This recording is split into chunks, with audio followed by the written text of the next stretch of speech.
पुण्यात्माओं, ये तत्व ज्ञान है, इसमें हर पहलू पर विचार दिया जाता है। अब एक तरफ तो हम कहते हैं कि जो तुम दान करते हो, जैसे किसी चींटी में आटा डालते हो, पक्षियों को दाने डालते हो, कहीं भंडारे करके आते हो, ये तुम्हारा व्यर्थ है। क्यों? गुरु बिन माला फेरते हैं, गुरु बिन देते दान, गुरु बिन दोनों निष्फल हैं, चाहे पूछो वेद पुराण।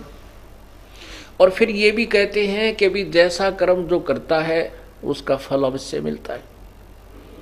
तो ये दोगला सा ज्ञान महसूस होता है। नहीं, ये बिल्कुल एक तरफा ज्ञान है। कैसे? कि जैसे कोई परम संत मिला नहीं, नकली संतों को गुरु बनाओ चाहे मत बनाओ, वो दान जो करते हैं उनके माध्यम से, जैसे किसी ने गंगा पर भंडारा कर दिया, कि कोई कुत्तों को रोटी डाल देता है, कोई पक्षियों को दाने या पानी वगैरह, दाने व पानी डाल देता है, अब इसका भी उसको फल मिलेगा, लेकिन वो फल बहुत व्यर्थ होगा। इसलिए हम कहते हैं वो ऐसे दान करना बिल्कुल गलत है, व्यर्थ है। कैसे? अब जैसे किसी ने अच्छे दान किया, खूब पशुओं को दाने वगैरह डाले, पक्षियों को बहुत सा जो धर्म पुण्य करते रहे, जिसको हम धर्म पुण्य मानते थे, ठीक है, उसका फल मिलेगा। कैसे? कि वो व्यक्ति अगले जन्म में कुत्ता बन गया, और कुत्ता बन गया तो वो एक ऐसे मालिक के घर उसका वास हुआ जिसके पास कार है। वो मालिक यानी मनुष्य तो ड्राइविंग कर रहा है, और कुत्ता पिछली सीट पर बैठ कर खिड़की में जीभ काट कर टौर से देख रहा है, और मनुष्य उसका ड्राइवर है। और अलग से उसका कमरा होता है, उसको खूब आज कूलर कालर एसी तक लगा देते हैं आजकल तो। और वेटरनरी सर्जन हफ्ते में 2 बार उसकी चेकिंग करने आता है, उसके स्वास्थ्य की।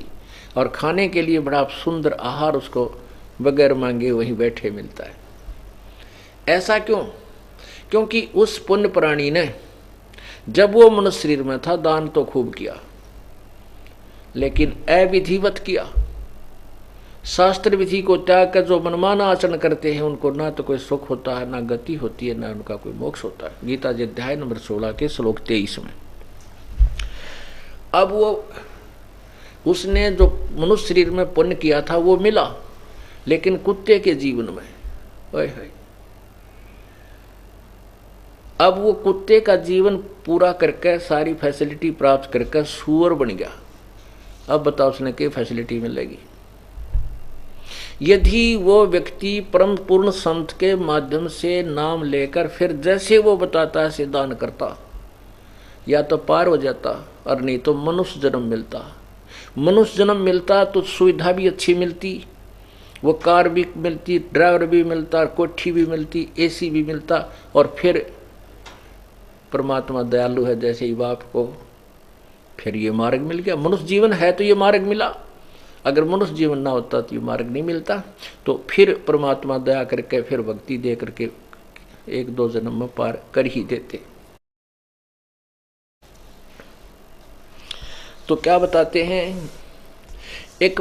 एक पापी एक पुण्य आया, एक है सोम दलेल वे। एक तो दानी है, पुण्य करने वाला, एक कति कंजूस है, एक कति नरा मकोड़े मार यानी पापी है। कहते ये सब ही जम की जेल रे। अब जैसे उसने पुण्य किया कुत्ता बन गया, और कुछ जैसे और साधक हैं वो वेदों अनुसार साधना करते हो स्वर्ग चले जाते हैं, स्वर्ग के बाद फिर वापस आ जाते हैं, रह गए काल की जेल में। और पाप करा वो नरक में ठोक दिया, वो नरक भोग कर फिर आ गया।